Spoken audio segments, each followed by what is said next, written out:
Hello, everybody. My name is Hanan. I am assistant professor at the University of Najran, Saudi Arabia. And today I'm going to present my results regarding a research that I have conducted about the effect of adapting tutoring strategy to catch up COVID-19 pandemic learning loss during the electronic learning. Purpose, questions, and the hypothesis. The purpose of the study was to investigate the effect of adopting a tutoring strategy to catch up COVID-19 pandemic learning loss during the electronic learning to improve student academic performance. Research hypothesis is the adopted tutoring strategy to catch up the COVID-19 pandemic learning loss during the electronic learning, improve student academic performance. And my research questions was, does adopting the tutoring strategy improve the student performance? I'm sorry, I skipped this slide. So due to the COVID-19 pandemic, according to the UNESCO 2020, nearly 1 billion 0.6 students in more than 190 countries were affected by educational institution closure, and switching to the emergency online learning has serious concerns on the quality of the teaching and learning process and outcomes. Students missed some knowledge and academic skills because of the disruptions of their learning during the pandemic, as learning hours and curriculum content decreased. Recovery from learning loss will need few years. So they established some policies, discussed allocated funds and higher education, prioritizing curriculum content, administered diagnostic assessment and tutoring. So let's first look at what is learning loss. According to Snowman and Goss, they demonstrated that students tend to learn less when schools is done remotely rather than in the classroom, where some students will have thrived while learning remotely and some will have crushed. Studies demonstrated that during the pandemic of COVID-19, learning loss has been experienced due to the shift of the face-to-face teaching and learning to the electronic learning. Also, Angels and Ferghand 2021 study revealed a learning loss of about 3 percentile point of 0.08 standard deviation, and losses are up to 55% larger among the students from less educated homes. So the term learning loss refers to any specific or general loss of knowledge and skills or to reversal in academic progress, most commonly due to extended gaps of discontinuities in student education.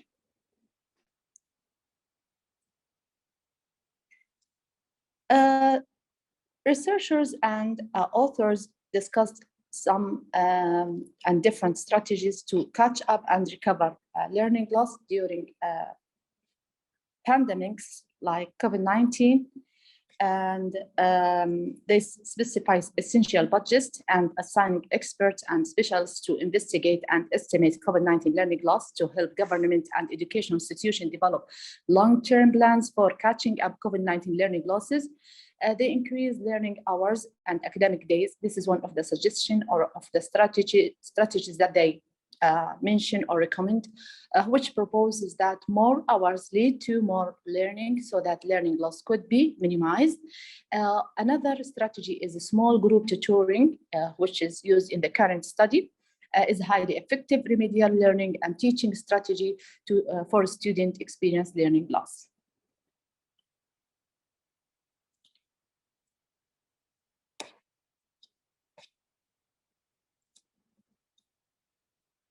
So tutoring is positive if the studies or the researchers have concluded that tutoring have positive effect on student achievement, were also reflected by most studies. The benefit from tutoring is that the tutor is able to focus exclusively on a small number of students. Additionally, the tutor can set work which is more closely matched to student needs and give targeted feedback. Small group tuition also quickly improves student achievement, especially for disadvantaged students. And although one-on-one tutoring 3 times a week over 20 weeks can increase student learning by as much as 5 months, tutoring in group of 2 to 5 is also highly effective. So most of the studies or researchers, as we can see, concluded that tutoring was or has a positive effect on student achievement and outcomes. The procedures that I have used in my study.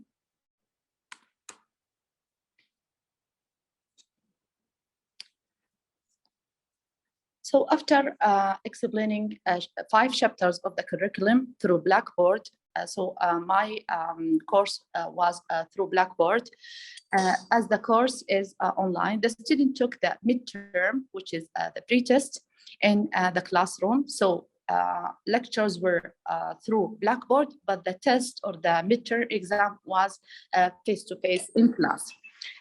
Also, it was this because it was official measures by the university. After that, or after grading the pre-test and recording the student scores, the researcher implements the tutoring strategy, explaining the 5 chapters again for the students, dividing them into small groups twice a week for 2 weeks. And then the students were given the same exam, which is the post-test again in the classroom after the treatment was implemented. Okay.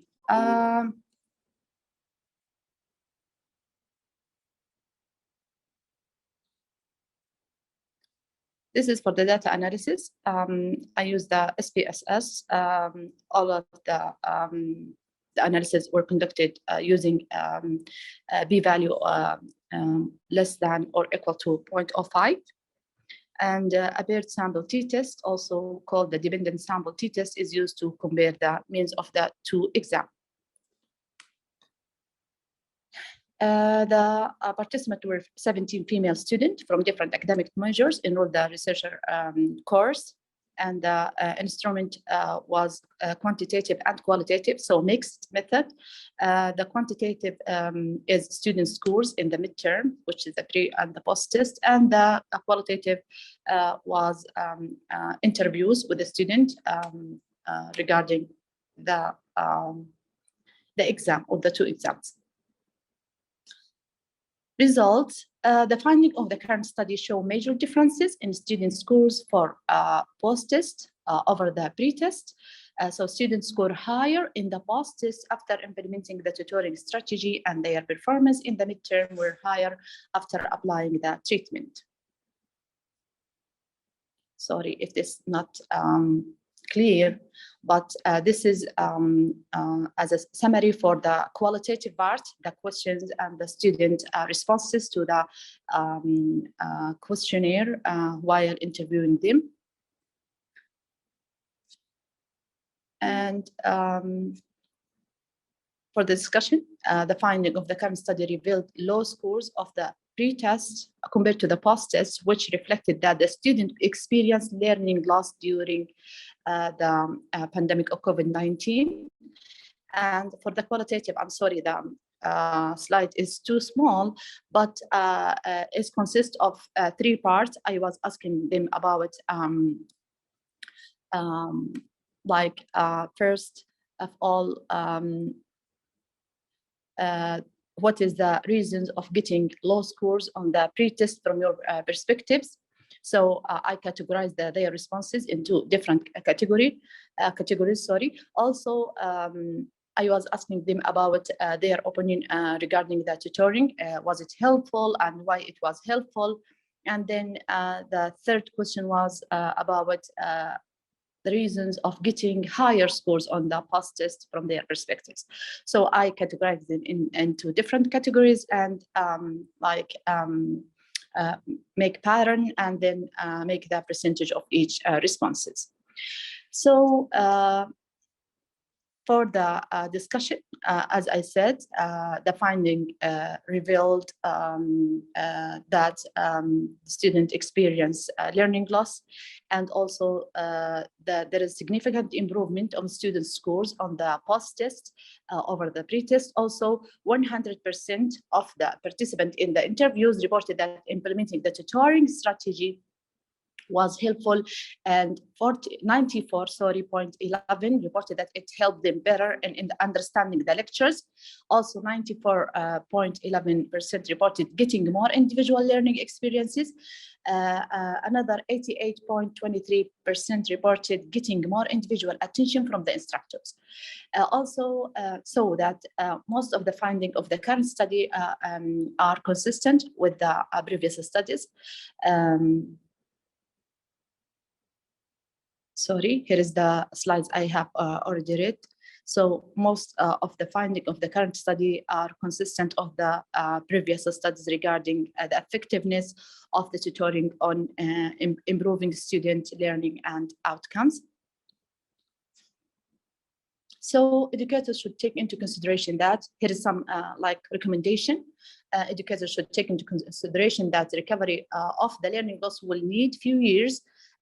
Also applying frequent diagnostic tests and accordingly implement effective strategies to catch up the learning losses would decrease the negative impact. In addition, as the tutoring in the current study proved its effectiveness, it is crucial that summer breaks as one strategy should be utilized effectively for students who experience learning loss more than others. In addition, the tutor in the current study is a researcher who are me. So it is important to take into consideration the impact of untrained tutors on the student performance and learning outcomes. Also, researchers should focus on the impact of other factors such as individual differences, gender, and other demographic information while implementing the tutoring strategy. Institutions also should help instructors develop their technical skills and their ability to for perfect investment and utilization of the class time and technologies. Finally, COVID-19 is not the only pandemic. As we see now in the world, there is the monkeypox also, which negatively affects life aspects in the globe and will not be the final one as well. So institutions should prepare the infrastructure for future pandemics and prepare perfect online learning content and platforms and digital alternatives to minimize possible learning losses and to get the desired qualification of learning and teaching outcomes as well. Here is my references. And thank you for all of you for your attention. Thank you so much for giving me the chance also. If you have any questions or if you have, yeah, you can ask or email me. Yes, thank you. Here's my email. Wonderful. It was a very good presentation. Thank you for your wonderful presentation, Mr. Hannah, Dr. Hannah. We will be in visible. Oh, now you can see it. Screen. That's good. So we can see the screen. We are seeing your screen like Zoom screen. You're just minimizing. You need to open the presentation. Okay. Hopefully you can see the presentation now. Can you see it now? Now it is visible. Good, fantastic. Yeah, finally. Next slide. Can you go to next slide? Can you see it? Yeah, we can see the presentation. Okay, good. So, thank you so much, everybody. Today, I'll present one of my research regarding Saudi attitudes toward females' employment. The content of this presentation, I'll talk I'll give very brief introduction about the topic, previous studies, and then we'll go through the research questions. Then I'll discuss the measures and procedures, then the regression results, and we'll go through the conclusion. I'll try to do it very briefly because I took a lot from your time trying to present my presentation. So basically, the main reason for conducting this research was the low female employment comparing to males. So females in Saudi Arabia are subject to unwritten rules that influence their employment status. Usually there is approval from male guardians or there is a personal preference for certain employment opportunities for female.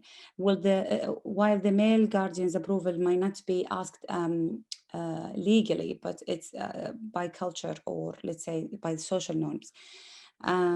So the second issue is regarding that the changes that Saudi Arabia are going through now, which is structural changes. We are expecting to see the impact of this structural changes on the Saudi attitudes and perceptions toward female employment. So that's also why, one of the reasons why we conduct this study. We would like to see the impact of these changes on people's attitudes toward female employment. Well, there are, based on previous studies, there are positive changes in attitudes associated with higher level of female labor force participation. So that's why we want to see this relationship between these two aspects. Previous studies also suggest that more traditional attitudes, lower share in specific roles, it's always associated with lower share in specific roles, as a professional, in professional jobs for females. Gender, age, education, social class, marital status, all are very important factors for attitudes. So we would like to see the impact of these factors on on attitudes toward female employment. The contribution of this study provides a benchmark on contemporary attitudes in Saudi Arabia. I always consider it as testing the water, or see the atmosphere, what's going on in Saudi towards female employment. Also exploring whether there are any differences in attitudes based on demographic characteristics between, for example, male and female, between employed and unemployed, things like that. Also, we'd like to test the impact of individual degree of religiosity towards female employment. We also include larger number of individuals in this study compared to previous studies. Okay, so the research questions are there any differences in Saudi attitudes toward female employment based on gender? Have Saudi men attitudes changed toward female employment? Have there been any significant changes in males and females attitudes toward religion and gender equality over the 17 years? So what we did is an online survey sent through WhatsApp, Snapchat. The number of participants were actually larger than what we were expected. We did this through Qualtrics software. We used two sets of questions. Basically, the first set was exactly the same questions took from the multidimensional version to women who work scale, which consists of 10 statements. The second set of questions about talk about it here. Okay, so it's 10 statements. The first 5 statements talk about employment skepticism, and the second set of questions talk about the traditional roles preference. I'll explain more later when I present the results. For example, I'll just give you one example of questions from the second set. For example, both husband and wife should contribute to household income. Men make better political leaders than women do. So these questions were all Saudi. The Saudis been surveyed by in previous studies. So I took the same questions and compare the responses now with the responses before to see the change. So the first results here, as you can see, it's just comparing the mean scores between males and females. So we wanted to see if there is any differences between them. And as you can see, there is significant difference between males and females, with males being more traditional than females toward female employment. And here is just more illustration for the result. You can see that, as I said earlier, that males have more traditional attitudes toward female employment than females, and they have more skepticism, I would say, toward female employment than females. Also here, you can see that men have a traditional attitude toward female employment. I'm sorry, I can't see any of the chat or questions. I'll look at it after. So based on the regression analysis,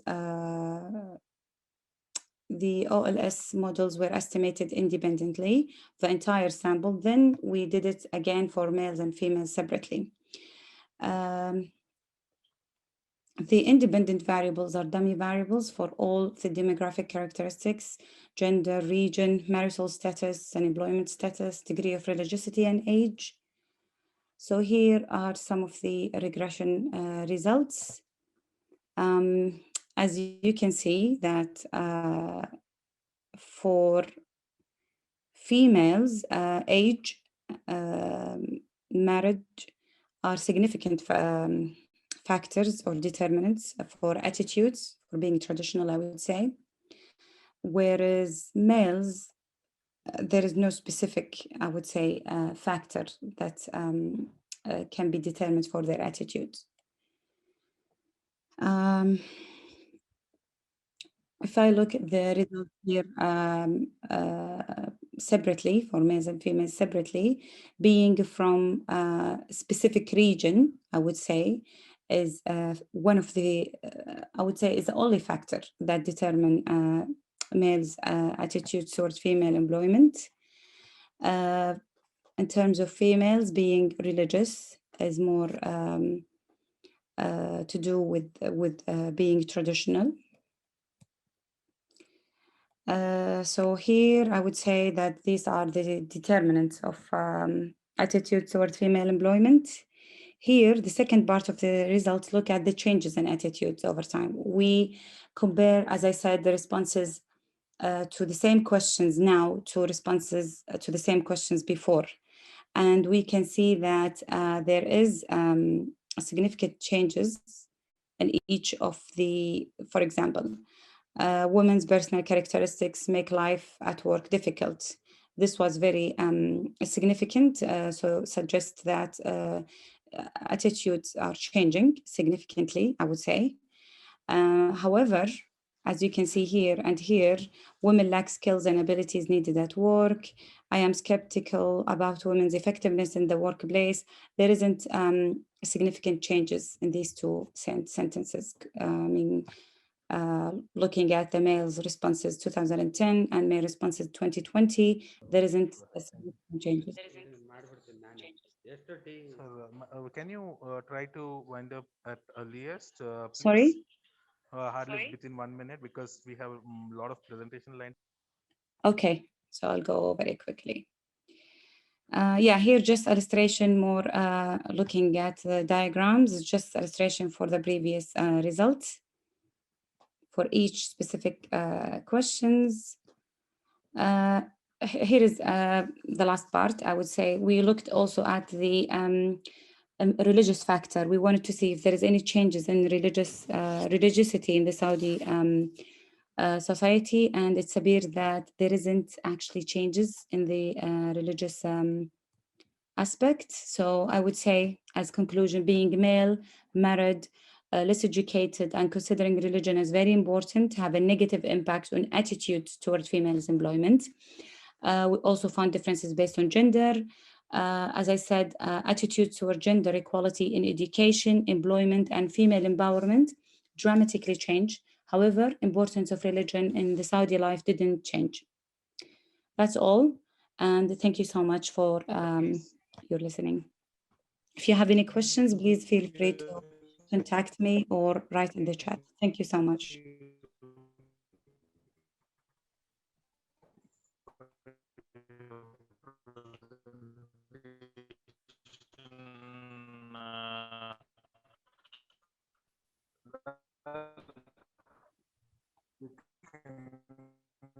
Just take up in the chat box or write in the chat. Thank you so much. For the day, I would like to call upon Rushay Smith.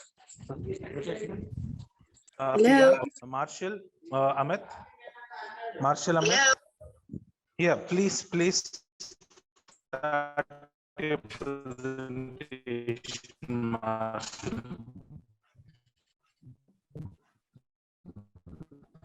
Can you hear me? Yes, I can. Can you see my screen? Yes. Okay, thank you. Can you stop share screen, Bella? Can you? See the screen. Yes, yes. Okay, can I start?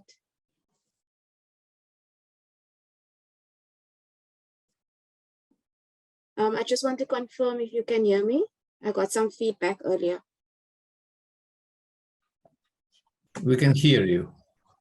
Thank you. Okay, hello everyone. I am Rishay and I'm currently a final year master's student at the University of Cape Town in South Africa. I'm based in the Information Systems Department. And today I'm presenting our research paper called Social Media Issues, the Evolution of Fake News and Using Machine Learning Detection. A special thank you to my co-author, Professor Michael Chobe, that couldn't be here today. Yeah, let's kick off. So jumping into the introduction and background, just to highlight that this study was developed in a South African context, but just to note that this isn't just a South African issue, it's actually an issue that's more globally impacted. Fake news was developed many years ago and it became more of an evident issue as the digital era grew. And fake news created chaos during the UK 2016 elections, and that is when it caused many debates within South Africa and raised questions as to how fake news could potentially not only affect South Africa, but other developing countries. Now, technology and social media evolved over time, and because of that, so has social media networks. And social media has become a valuable tool for individuals and businesses to communicate and share information via these online applications. So, for example, you've got Facebook, Twitter, Instagram, WhatsApp, and lately TikTok.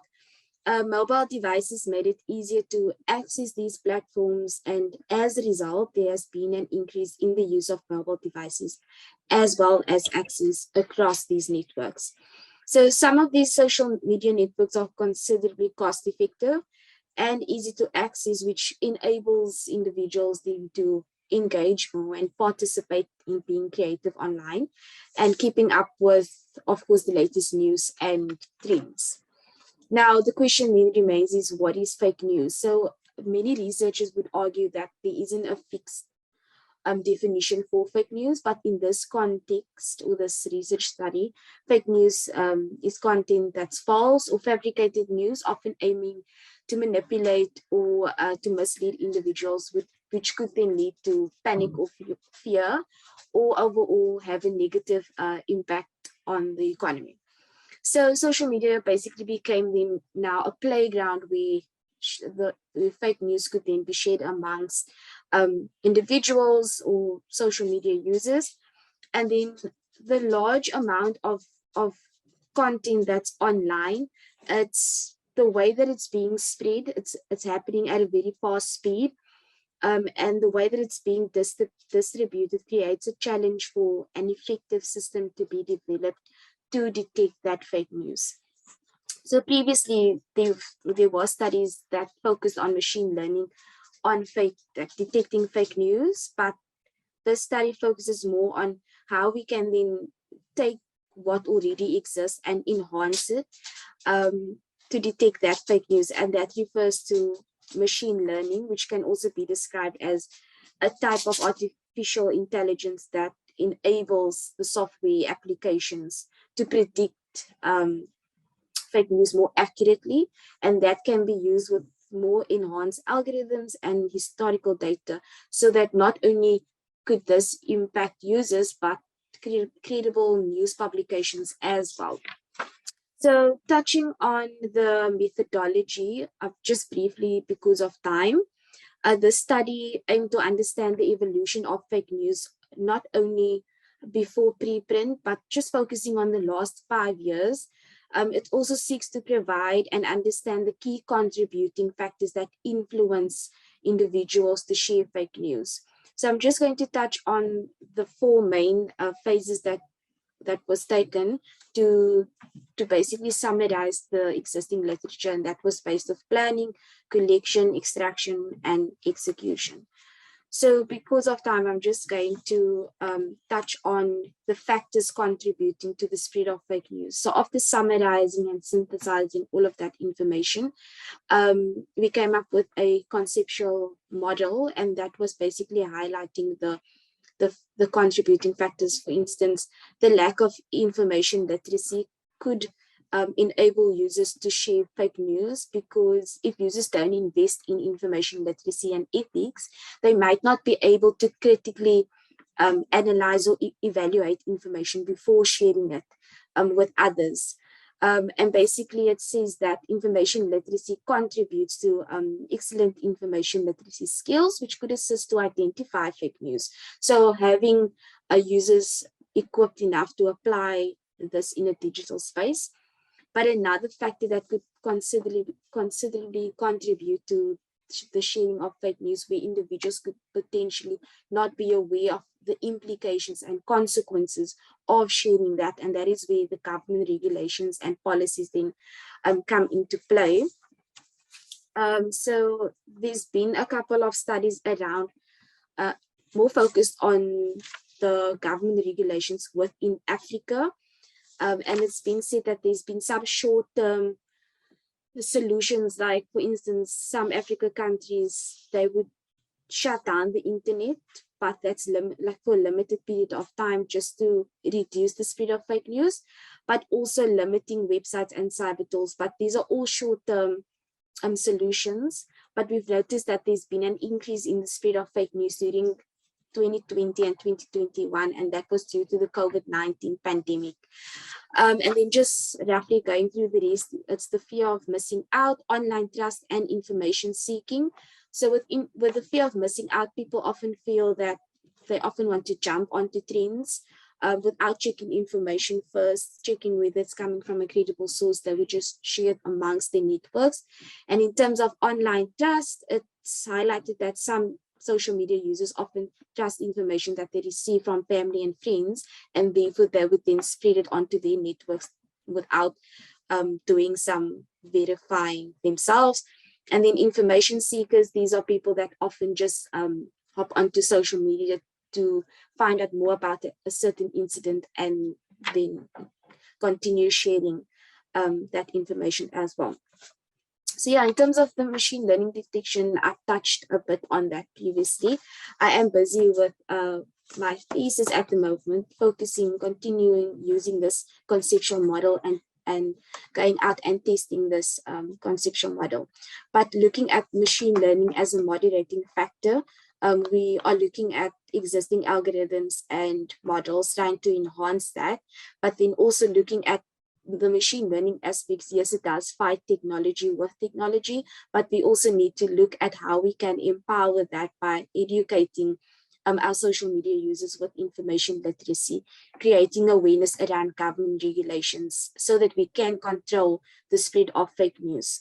We wouldn't fully be able to eradicate it because this is something that came before preprint. So we need to try and slow it down and try to educate our social media users. Yeah, on your right-hand side, that is just a diagram that explains what I've just went through. And my references, thank you. Thank you for your wonderful presentation. And good to see you. The slides were very colorful also, thank you. We will just go ahead with the next presentation for the day. Now I would like to... Yeah, please go ahead. Yeah, please start. Can you share the screen?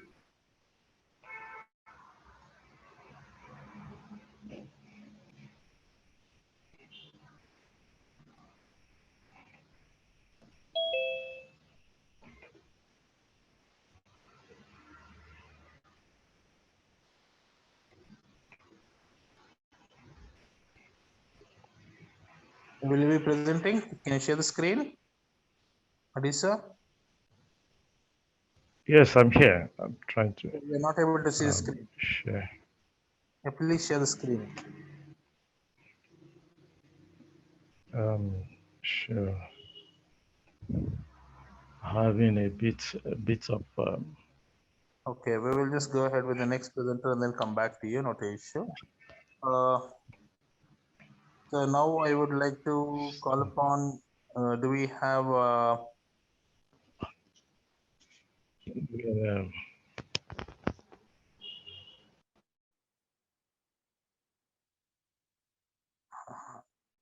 Hanan Afan is done, right? Arikal, Khalid Adam. Khalid Adam. Khalid. Can I present? Can I present? Okay. We'll go ahead. We'll go ahead with the next. So Okay, who is Adisa, that? you can start. Yeah. Adisa, you're muted, I believe.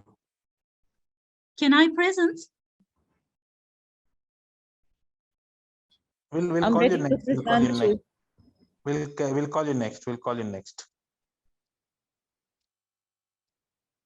Adisa, please minimize the screen. You're muted. You're muted.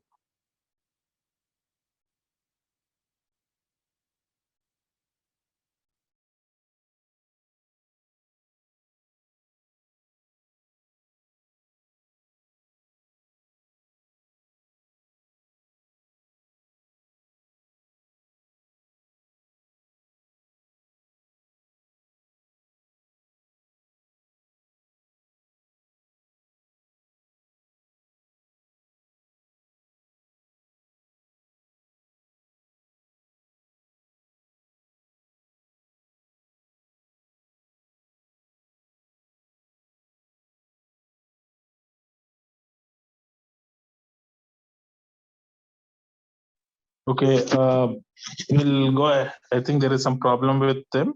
Any other presentation? Yeah, we can go ahead now, Alan. Okay. Alan, please start the presentation.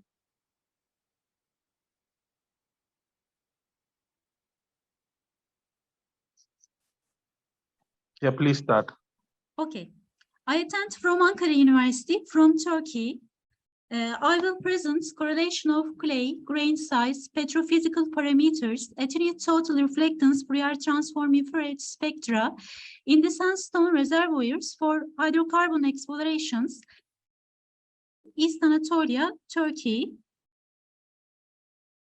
This is the map of East Anatolia area.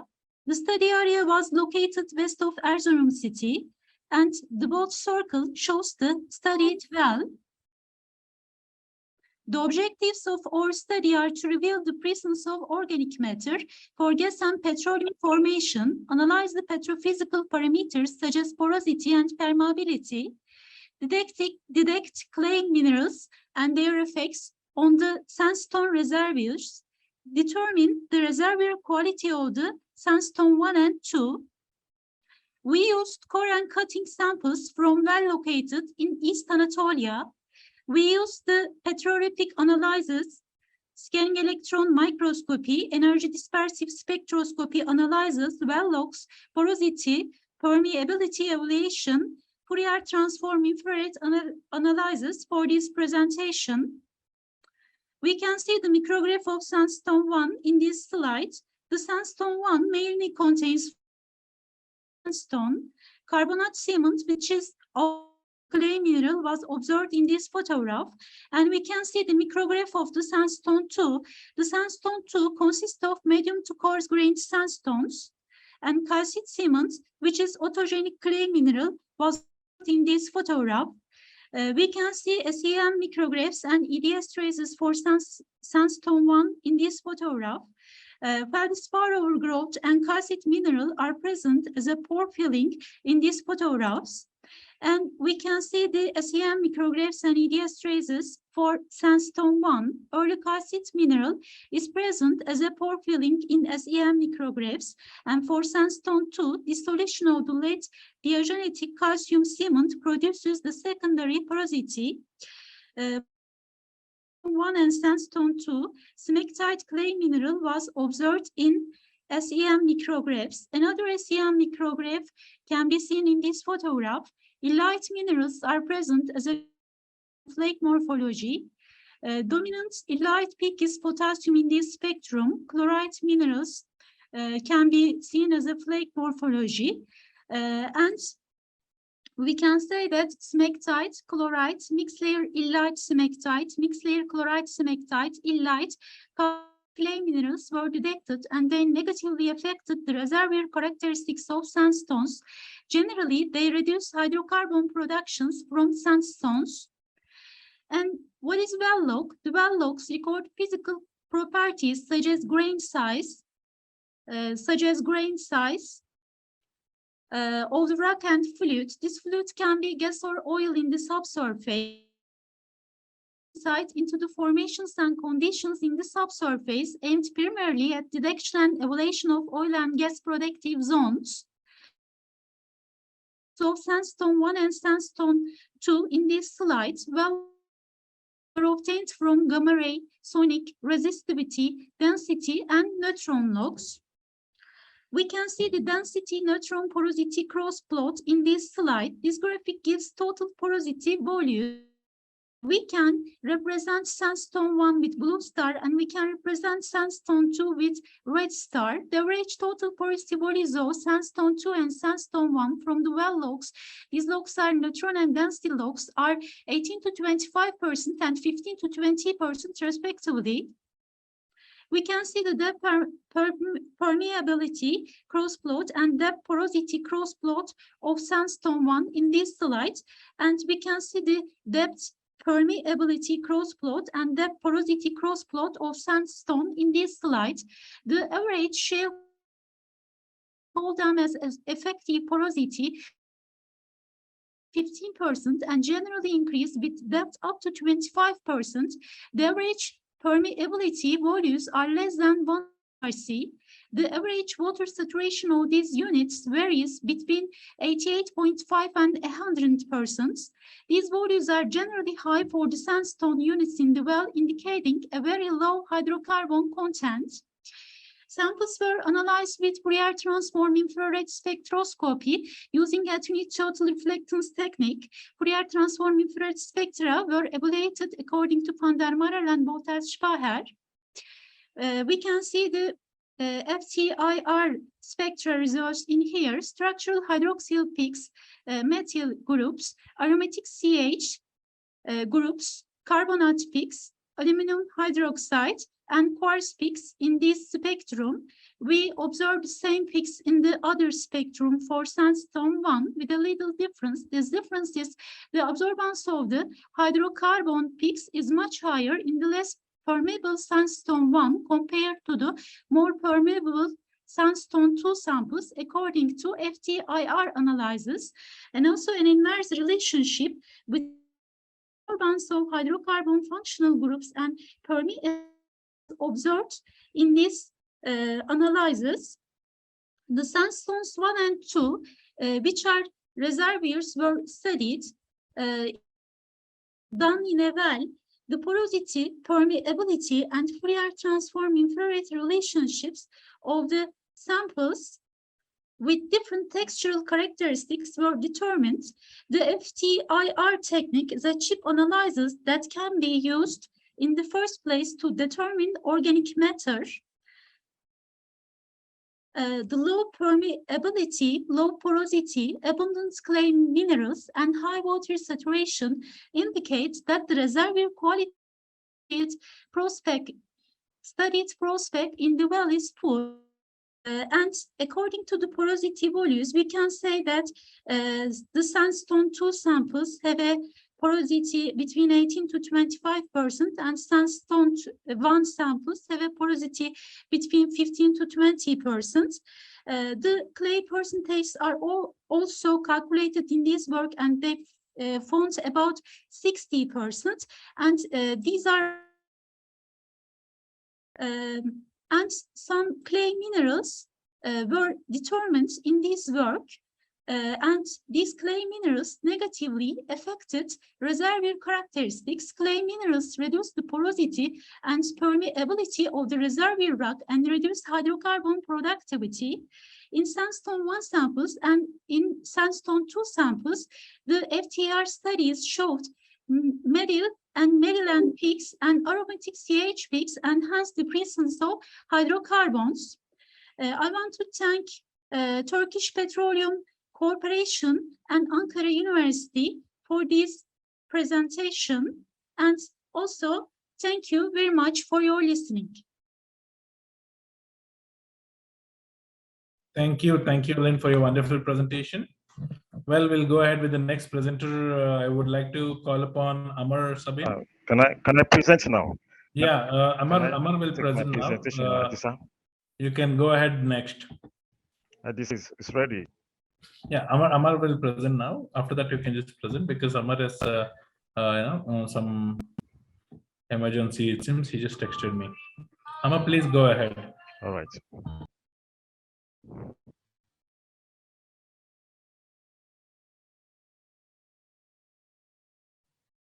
Are you seeing my screen, please?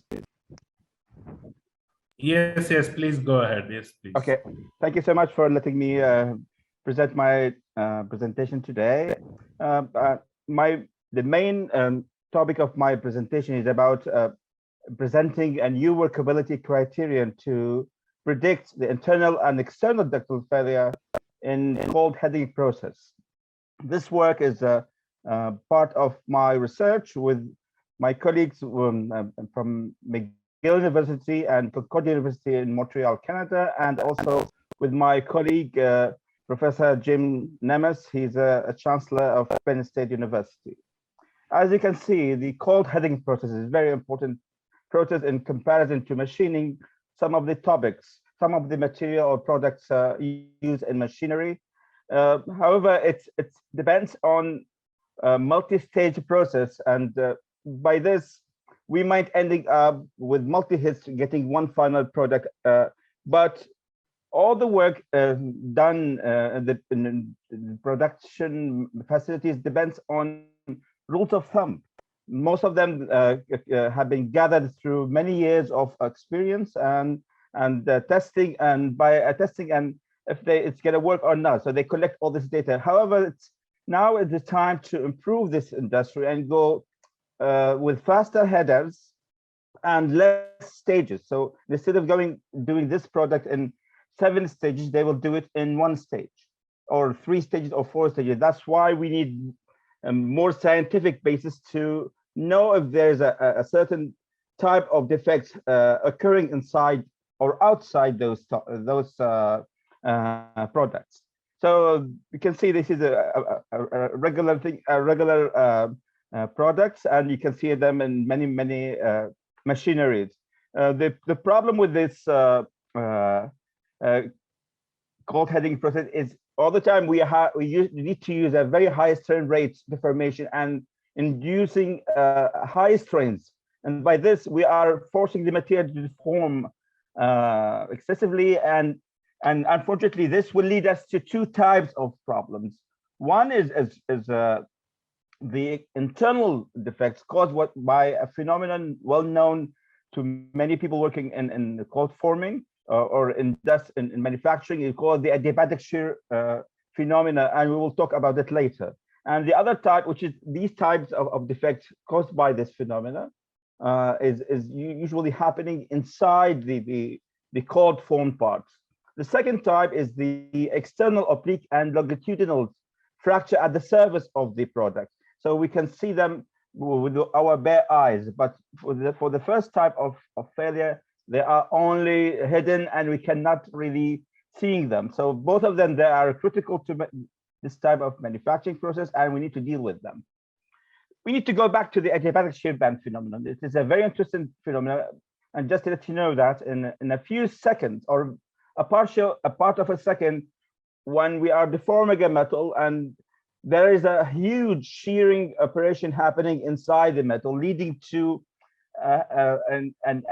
a very sudden increase in temperature from room temperature to sometimes 1000 degrees Celsius.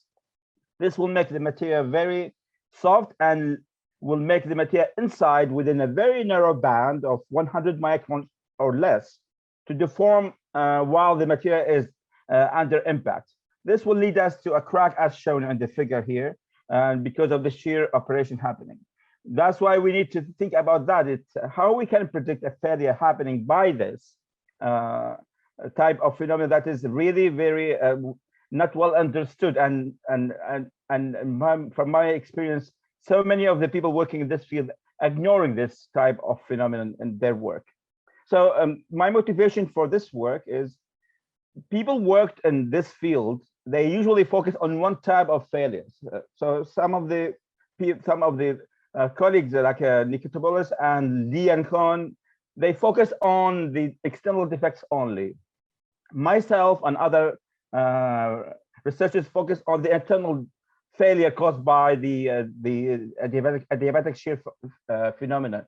This work is to combine and find one workability criteria to detect both of them from one type of testing. So we create one workability criterion that will be able to predict when and where this failure will take place in cold forming. By this, we will be able to improve the design of the multi-stage cold heading, and by this, we will prevent this type of defects and improve the quality of the products. The process we did, we prepared a comprehensive methodology. First is to use the drop weight tests, a way to simulate the cold heading process, and then to identify the defects, we will say consider a 100 micrometer as a defect. A crack of this size will be considered as a defect. To understand more about what's happening inside the cold formed parts, we used simulations, finite element simulation, and by this we will be able to simulate a very complicated process. And for this, we use Abacus, which is a very well-known software to do that. And to reflect the changes in the material, we use what we call a Johnson-Cook model to present and see how the material is behaving inside while it's under deformation. We use different tests. So Hopkinson bar tests and dynamic tests and tensile tests, all of them, they have been used to find those parameters that will be considered as an input in the finite element simulation software. By the end of the work, we will validate the simulation model, and then we use both the experiments and the model to prepare some calculations that will lead us to the workability criteria. So those have been done for different material, and the software is working well. For this work, we use one material which is 1038 steel, and which is 50% ferrite and 50% laminar perlite. Both of them are well known in the steel. The experiment here, you can see the cold heading to the right, cold heading or the drop weight test to the right, and we can see the testing die and the sleeve that will contain the specimen.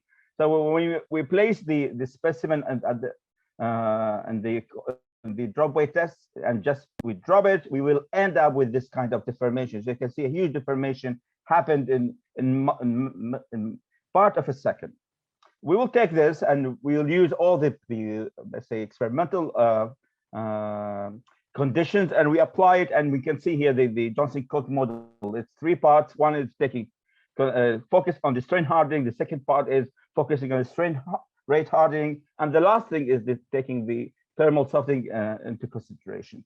All those tests, we did the dynamic test and the quasi-static test to find the parameters, which is A, B, and C, and M. All of them have been tested and calculated for this model. We can see this is the model have been prepared for the finite element simulation by Abacus, and you can see by this deformation, and you can see the changes happening inside the specimen, and when we can get exactly the location of failure outside and inside. So we will get all that, and we can get all the controls required where we can extract all the data out of those software as a validated software or a model. These are the result of the validation. You can see it's very close result from the deformed specimen and the predicted by the software. For this reason, we are able to rely on this software to extract the required information. The model we use in this study, and we will consider it as a universal model to predict the failure for external and internal failure, is OIAN model that had been proposed in 1980. But most of the work in literature use this OIAN criterion to predict only external fracture. For this work, I use it for both external and internal, using the same experimental setting. By this, you can see that the model here is a very clear that it's a constant plus a multiplied by integral part, which we will consider as a damage indicator. So this integral part is the main part that we're gonna use to assess the damage happening and leading to ductal failure. So all this A and B will be calculated from using the experimental work in addition to corresponding finite element simulation results. As you can see, this is a very clear specimen deformed by the drop weight test, and you can see the crack inside very clear, and outside as well, there are very clear cracks. When we use those, we find them through metallographic study. We're gonna go to the finite element simulation, and we extract the data and find the damage indicator at those locations, at the outside and the inside. These results, so we get those values. You just make the setting this way. We will take the data from the software. You can see there's the blue point to the left are the internal ductal failure, and the right there are 2 points for the external failure. When we do that, we will pass a line underneath all those data. You can see we can pass a straight line, and we can separate the failed zone and no failed zone very clearly. And you can see you can get this the equation of this line, and we can use it later on when we do any modeling. We can get that when we do a simulation of a new design and we get the damage parameter, and we use this formula, we can see if there any part of the damage product will be falling within the failed zone or no failed zone. When they fall in the no failed zone, then the design is safe. This is something that we use, and we did some testing on our existing result, and it proved it's working well. So the new technique is the first time we can get a universal workability criterion to predict both failures using one test. And this is it's a very complete and comprehensive methodology, depending on a drop weight test, simulate the cold heading process, and using a model in finite element simulation software to model what's happening inside and the damage occurring inside the deformed pieces. The results are really encouraging, and from the preliminary results and testing, we can get a very clear finding that even for other materials, we can predict the external and the internal failure using the same methodology. I might believe this will be a very important part to be presented and used in let's say cold heading facilities before going to the manufacturing stage. By this, we can improve, optimize the design of multi-stages. By this, we can reduce the huge losses caused by lots of recalls of many machineries because of defective pieces like this. And I might believe it will be something worthy to be used in the future. That's it. I am very happy to receive your questions. Thank you, Amar. Please share the details. I believe questions can be taken offline, though. I request you to share your email address and affiliation out here and the university you belong to, so that we will also get in touch with you personally. Thank you so much.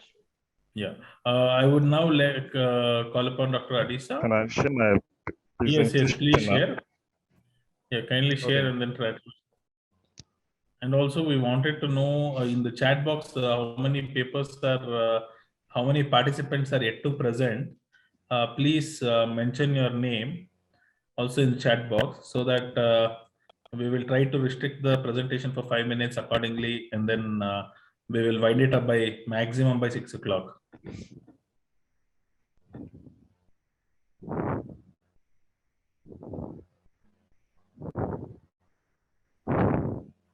Kindly message in the chat box your name as well as your paper ID. So I'll just note it down if you're there. Adisa, we are not able to see your presentation. If it is getting late, I would like to call the next presenter. Dr. Adisa? The button is not coming up. Okay, you do one thing, please put the presentation in chat box. I will present behalf of you. Let me do one thing. We have Lucy out here, which she has 2 presentations to do.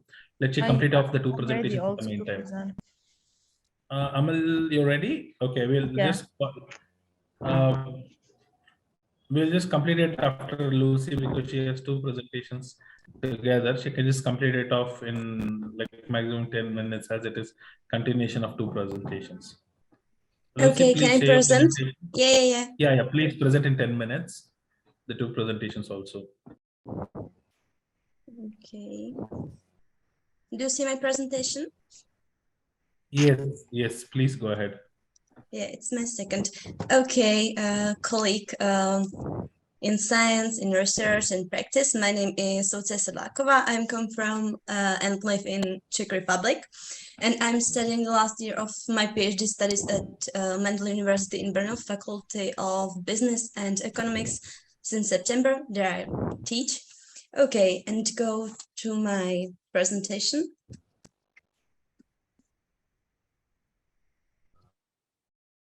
Okay, there you can see my content, and we can go there. Okay, we are in a period of active social policy in the Czech Republic that has lasted almost 15 years in Czech Republic.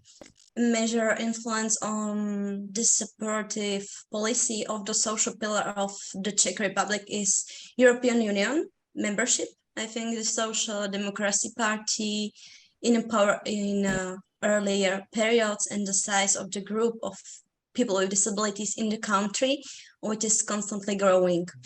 Currently, a company employing worker with recognized disability of 1st to 3rd degree obtains a contribution of 15,600 Czech crowns. It's a wage, it's almost 600 euros that the company can use to cover the costs of the employee with a disability. Specifically for wages, social and health contribution, sick pay and other costs related to the worker with disability. However, only up to a limit of 75% of the total costs paid and up to a total of 15,600 Czech crowns. Its contribution gives the positive to compensate the possible differences in the efficiency of disadvantaged workers in relation to the efficiency of healthy workers. And go to review. There you can see that at last some of the persons with disabilities who are able to work could be at opportunity for companies to fill long-term vacancies. According to recent articles, especially it's the mass media, companies in the Czech environment are continuously increasing the number of workers with disabilities for many specific reasons. And go to my aim of study. The aim of my research is to map the development of support for companies employing workers with disabilities, to reveal factors affect the profit of organization, and also to prepare the group for future research when a methodology for determining the economic benefits and employing people with disabilities in companies in the Czech environment will be proposed. And go to my methodology and data. You can see there I have in my secondary research have data from Czech Statistic Organization and Czech Ministry of Labor and Social Affairs. And to my primary research, I use data from 2013 to 2019, plus new developments and updates of internal data from company, and data about 300 employees with recognized disability degree 1st to 3rd degree, and development of minimum wages, real wages, company invoicing, company support by the state, relief on compulsory contribution, and I use person correlation. Yeah, and go to research. I tell something, and it was of 75% of employees in company with disability. I make research of state cost from data 2010 and to 2nd quarter of 2020, and provide by security agency company. And research was on people from 18 to 65 years. It's a productive year in Czech Republic, and receive a disability pension. And go to results. And the graph shows development of income and salaries. And the results of correlation are visible. The yellow curve shows the profit of the firms. The blue curve shows the growth of the minimum wage. The orange curve presents the average wage in the Czech Republic, and the gray curve indicates the wage in the survived firm. It was security agency, yeah. And according to internal company reports, the strong drop in firm profits in the 2nd half of 2014 was due to loss of many state contracts, contribute to dynamic growth at beginning of 2017, when the firm won state contracts for guarding state castle building. Do you know Prague Castle? In there, you can see correlation. The quantitative survey was conducted on the basis of the company's internal data for a period of 6 years, divided by half-year period, in order to assess the development of support for companies employing workers with disabilities. Yeah, the assumption of the correlation between the minimum wage and the wage for a period in the particular company was investigate. The profits of companies employing workers with disabilities are affected by several factors, such as the level of the minimum wage set by the state, but also, for example, the level of the subsidy for employing workers with partial or full disabilities. The assumption of strong correlation between the minimum wage and company profits was confirmed. And now go to conclusion.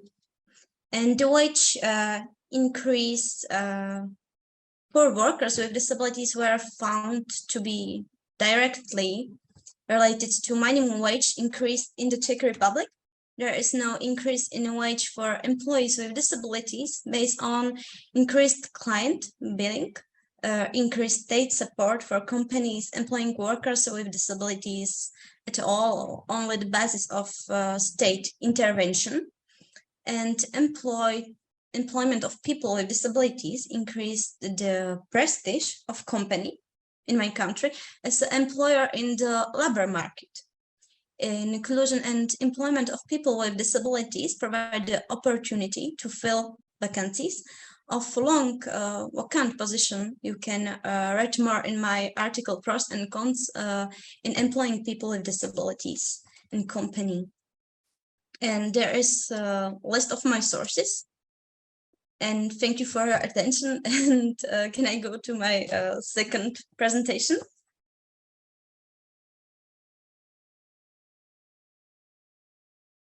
Thank you. Will you be presenting the second one? This is both the one, right? I have two topics. Wait, please. Yeah, please go ahead with the second one. Okay. Wait a minute. Okay, do you see my presentation? No. No. Okay. Oh, yeah. I can see you now. Can you share? Please wait. Okay. Now, do you see? Yeah. Yes, we can see now. See it now. Please go ahead. Thanks so much. Okay, there is my second topic, and it's the pros and cons employing people with disabilities in company. Yeah, I like disability. And there's my content. And go to introduction. Okay, the research in the area of disability is a very sensitive topic for me. The issue is not sufficiently researched in the Czech Republic in comparison with more development countries, for example, research in the USA, which I mentioned in my article.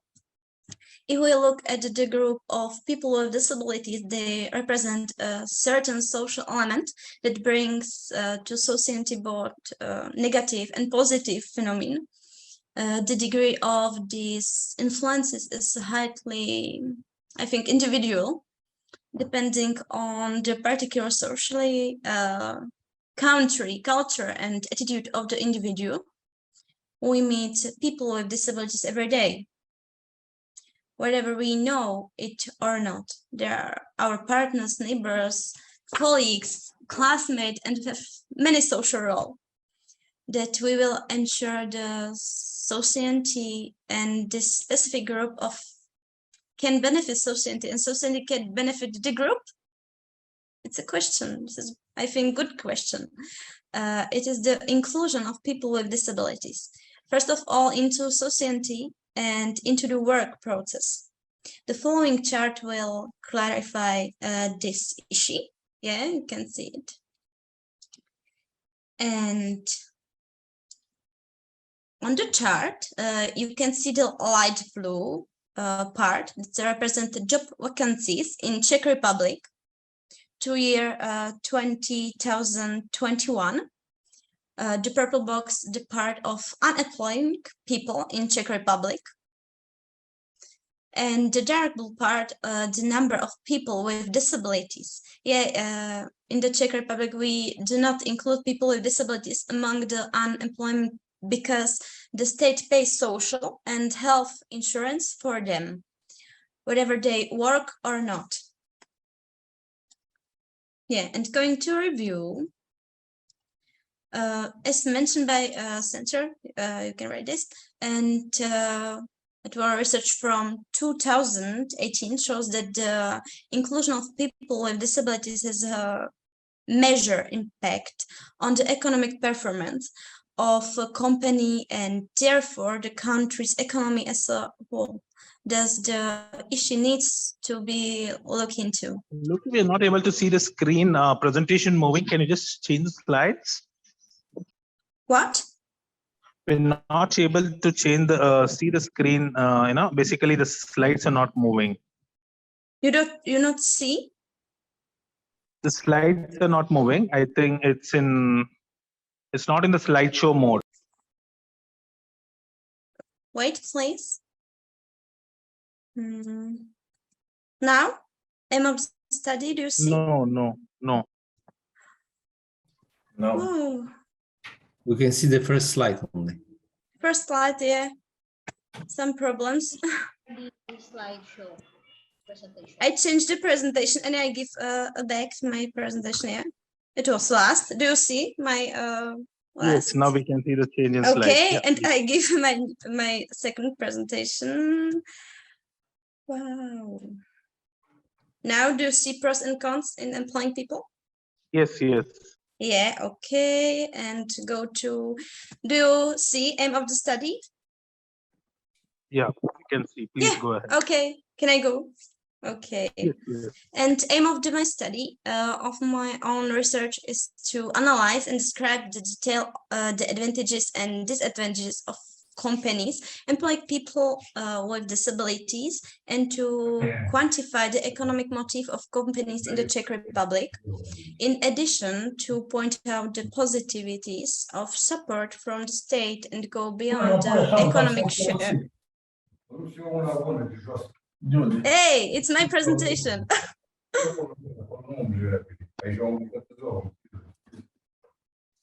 Okay, and find the social consequences that lead to an economic advantages of employing these people. Okay, and go to methodology. And I based on interviews with the security agencies. Hey, tutor. It's not normal. Okay, colleague, go to methodology. I use qualitative research and quantitative research.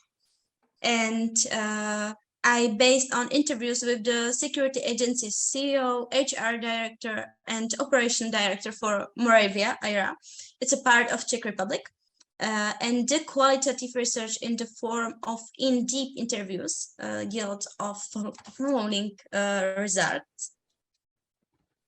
And the respondent sample consists of 300 employees and collected quantitative data over a period of 6 years and mainly 12 semesters between 2013 to 2019. The income of company and employees more than 75% of people with disabilities was evaluated. And go to my results. Yeah. On this slide, you can see customize equation for calculating the income of company employing people with disabilities. On the right side, I'm reflecting some of my results. You can read more the full text of my article. What is interesting is the fact of the amount of income of firms. Yeah, this includes health and social insurance, and then employer pays for the employee, sick pay, and wages. The results of the quantitative research were obtained based on the data obtained from CSO et al., the company agenda concerning the number of employees, hours worked in the buildings, hours worked by the employees, hourly wages of individuals, hourly invoicing on building et al., using the equatorial product results describing the income of the company. The results relate to 1 semester.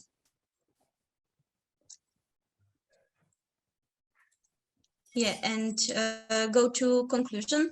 However, the research whose biggest limitations are mainly the research sample and the number of companies involved in the research has nevertheless showed that the pros of employing people with disabilities prevail. Clearly, the benefits are financial. At the same time, however, it is also about social and societal responsibility, managing diversity, it's a so diversity, and improving the well-being of disabled people, people with disability. That is why employing them is profitable. Yeah. And thank you for your attention. and dear colleagues around the world. Thank you, For your attention. And now here is the space for a question and comments on my research, or you can do it per email. Thank you. Thank you, Lucy, for your wonderful presentation. It was really, wonderful out of the box topic and the needed topic. And yes, it's a very nice. We will get in touch with you because geographical areas difference will come, and then the same topic can be enhanced in every geographical areas.